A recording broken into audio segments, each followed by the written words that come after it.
Alkisah, ada satu sekolah yang terkenal. Semua murid di sana dikenal sebagai orang yang ramah, lembut, cool, dan aktif saat di kelas. Nah, di sekolah ini saya bertemu dengan dua orang teman yang populer tetapi memiliki sifat yang bertolak belakang. Mereka sangat unik. Kita mulai dari sobatku yang satu ini. Namanya Gading. Dia sangat baik. Jika teman-temannya mengalami kesulitan, dia suka membantu. Tidak hanya itu, dia ramah terhadap semua orang. Makanya yang banyak yang suka dengan cowok yang satu ini. Dan lagi dengan Dara. Dia satu-satunya orang yang bisa tunduk kepadanya di kelasku. Gading pun juga. Gadis itu sangat suka pamer. Dan yang terpenting, dia sangat arogan. Anda mungkin yang pertama kali mendengar, mungkin merasa kesal bukan? Terutama gue harus bertemu dengan dia setiap hari. Murid-murid dikumpulkan di sekolah untuk melakukan ujian dengan komputer mereka masing-masing. Murid-murid pun duduk dan mempersiapkan laptop mereka dan juga diri mereka. Suasana ulangan harian kali ini sangat tegang karena Bu Lintang yang diketahui sebagai guru killer adalah pengawasnya. Oke anak-anak, hari ini kalian akan mengerjakan ulangan harian matematika dengan materi statistika. Jika kalian sudah selesai mengerjakan, nilainya akan otomatis muncul di layar kalian. Untuk kalian 90 menit, kalian bisa mulai dari sekarang.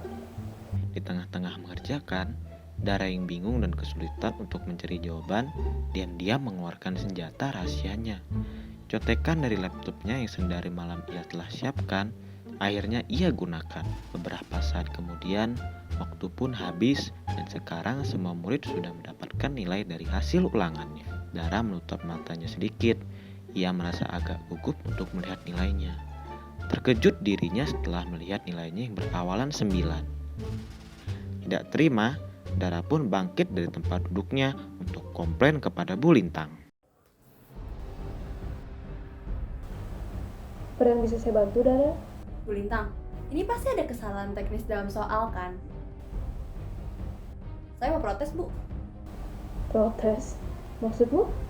Kok saya nilainya cuma segini? Padahal kan saya udah jawab dengan lengkap dan teliti. Coba deh Ibu cek lagi jawabannya. Semua hasil yang telah diberikan ini sudah adil dan benar, Dara. Jika ada kesalahan, pasti ada pemberitahuannya. Nilai yang kamu dapatkan ini sudah akurat. Ih, tapi Bu, perasaan saya jawabannya udah bener semua deh. Kenapa nilainya nggak dapat 100? Dara, tolong jangan mengetes kesabaran saya ya. Dan kamu itu belum sempurna karena kamu belum menguasai materinya. Tapi Bu, saya nggak terima. Quit complaining, okay? I don't want to hear you bragging more about this. Jangan bikin ibu makin pusing lagi dengan tingkah laku kamu yang seperti ini. Sekarang kamu balik ke tempat dudukmu, oke?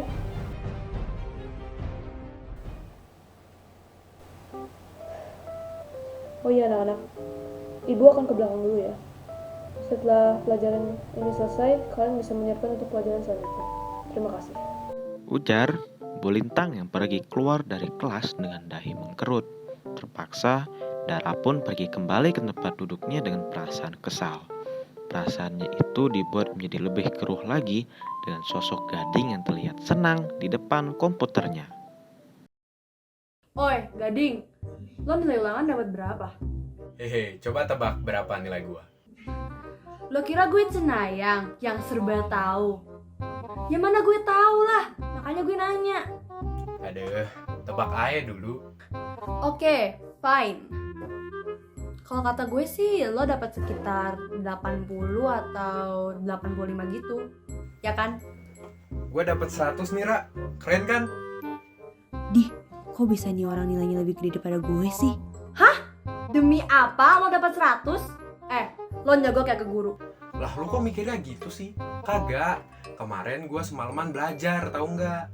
Halah, alasan dia lo kribo. Udah jujur aja. Gue yakin sih lo nyogok ke guru, makanya nilainya bisa sempurna. Ya kan? Atau jangan-jangan lo dapet contekan dari kelas sebelah. Dara, gue nggak bohong kok. Jangan langsung ngambil kesimpulan gitu dong. Gue nggak nuduh, hanya mengutarakan opini. Nggak boleh. Jangan bikin naik darah lo ya. Keadaan pun mulai keruh. Maka dari itu, mereka memutuskan untuk melerai Gading dan Dara yang sedang berantem. Astaga, eureun guys, Parehan segera dateng. Hayu gancang calik. Daripada carekan parehan nanti.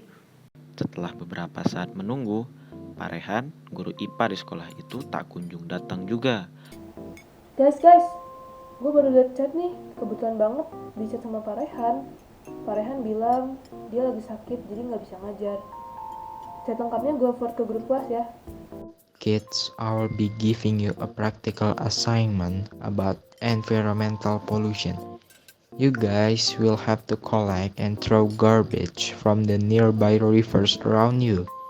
I will be selecting rivers that are polluted by waste that causes that fish, dirty and smelly rivers. And so with that, we must help to overcome this water pollution. So later on, you guys will have to form a report text about what types of waste are collected and how much waste is obtained from the river. What if there isn't any nearby river, sir? Which river is it, sir? I think it's gonna be the one near us. After that, you guys will have to make them in the form of pie chart data.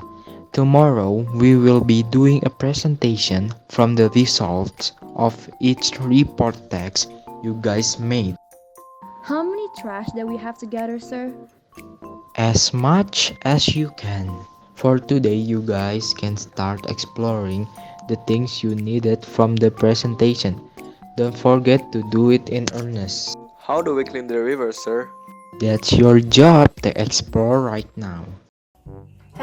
Gading, kerjain laporan gue dong. Ya, awas aja lo nggak buat ya. Gue takol. Ya deh Dara, nanti gue kerjain laporan lo. Setelah pulang sekolah, Gading dan murid-murid yang lainnya lalu melanjutkan kegiatan exploring yang belum selesai itu. Masing-masing dari mereka pergi dan mulai mengumpulkan sampah yang berserakan di sungai. Namun, Dara segan melaksanakan tugasnya sebab ia menyuruh Gading untuk mengerjakannya. Siapa sangka bahwa tugas yang ia suruh kerjakan itu akan membawa petaka pada esok hari. Oke, selamat pagi anak-anak. Hari ini Bapak akan mengajarkan tentang pencemaran lingkungan dan sudah itu akan ada presentasi untuk hasil laporan dari tugas yang Bapak berikan kemarin. Ingat kan? Oke. Dan untuk presentasinya akan dimulai dari Gading dulu. Oke. Silakan Gading. Oke, jadi selamat pagi Pak Rehan dan teman-teman. Nah, pada hari ini saya akan mempresentasikan tentang tabel sumber pencemaran. Nah, bisa dilihat di sini sumber pencemaran berasal dari 4 sektor, yaitu dari pemukiman, industri, pertanian, dan peternakan. Nah, pertama-tama kita ambil dulu dari sektor pemukiman. Setiap tahun sektor pemukiman menyumbangkan sumber pencemaran yang lumayan besar. Nah, contohnya dari tahun 2000 hingga tahun 2010. Di sini menunjukkan kenaikan sebanyak 15 ton BOD per hari. Nah, dari tahun 2010 hingga tahun 2020 menunjukkan kenaikan sebesar 10 ton BOD per hari. Lalu dari sektor industri, dari tahun 2000 hingga tahun 2010 menunjukkan kenaikan sebesar 30 ton BOD per hari. Dari tahun 2010 hingga tahun 2020 menunjukkan kenaikan sebesar 25 ton BOD per hari. Lalu dari sektor pertanian, dari tahun 2000 hingga tahun 2010 tidak mengalami kenaikan maupun penurunan sama sekali, tetap di angka 35 ton BOD. Namun dari tahun 2010 hingga tahun 2020 malah menunjukkan penurunan sebesar 5 ton BOD per hari.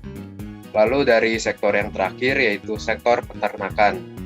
dari tahun 2000 hingga tahun 2010 tidak mengalami penaikan juga maupun penurunan, tetap di angka 20 ton BOD. Namun di tahun 2010 hingga tahun 2020, sektor peternakan mengalami kenaikan sebesar 5 ton BOD per hari. Bila dikonversikan menjadi diagram batang akan menjadi seperti ini. Sektor industri bisa ditunjukkan oleh warna orange, lalu sektor pemukiman warga ditunjukkan oleh warna biru. Warna abu-abu menunjukkan sektor pertanian dan warna kuning menunjukkan sektor peternakan. Sekian Pak dari saya. Terima kasih. Oke, lanjut. Kita presentasinya sekarang giliran Dara. Oke, silakan Dara. Oke, silakan. Baik Pak, sebelum itu saya mau cari filenya dulu ya Pak. Mohon ditunggu sebentar.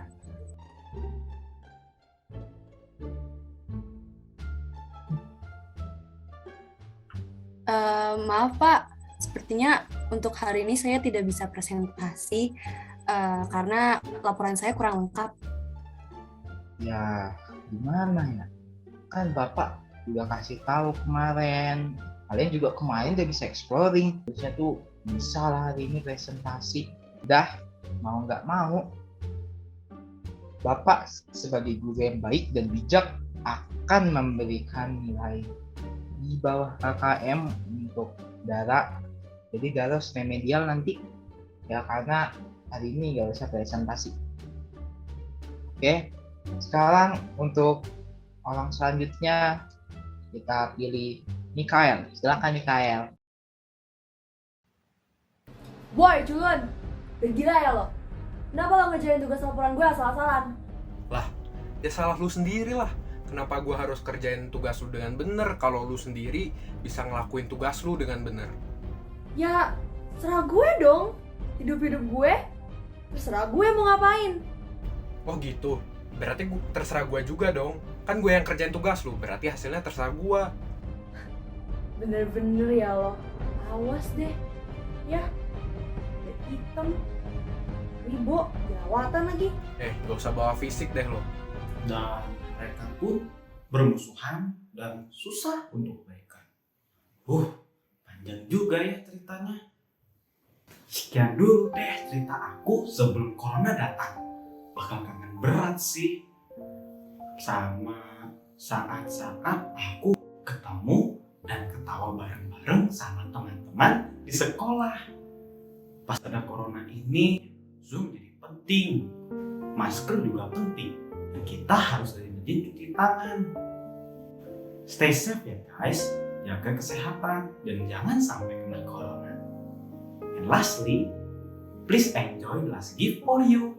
Makasih udah denger sampai akhir.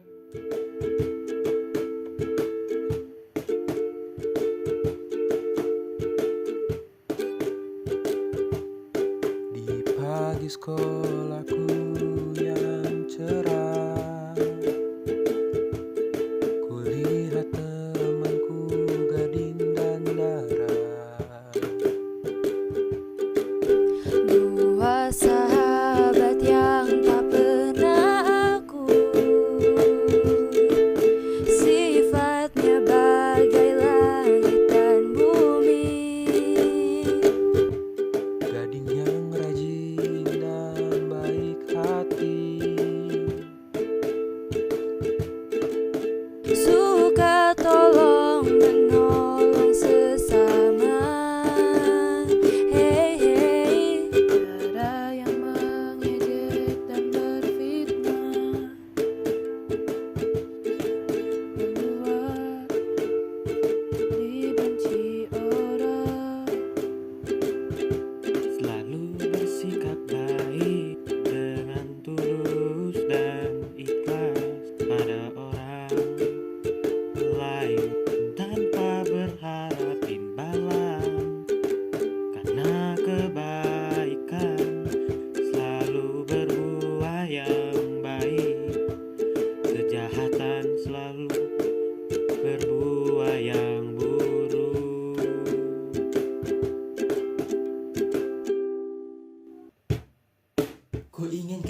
lingkungan sekolah yang sangat damai. Tapi kenapa yang ku dapat sangatlah berbeda?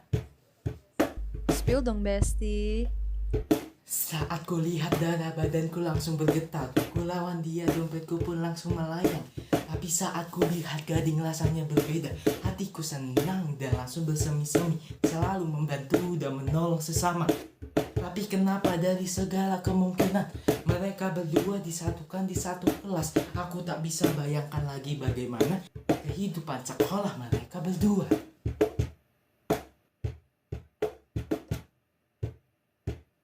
Selalu bersikap baik dengan tulus dan ikhlas pada orang lain tanpa berharap imbalan.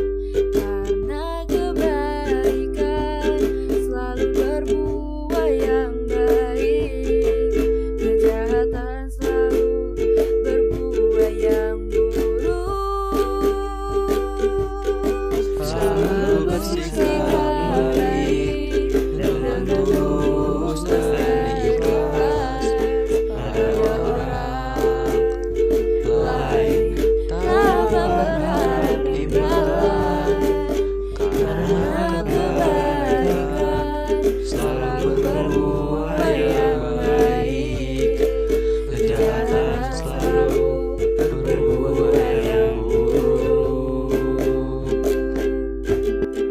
Karena kebaikan selalu berbuah yang baik, kejahatan selalu berbuah yang buruk.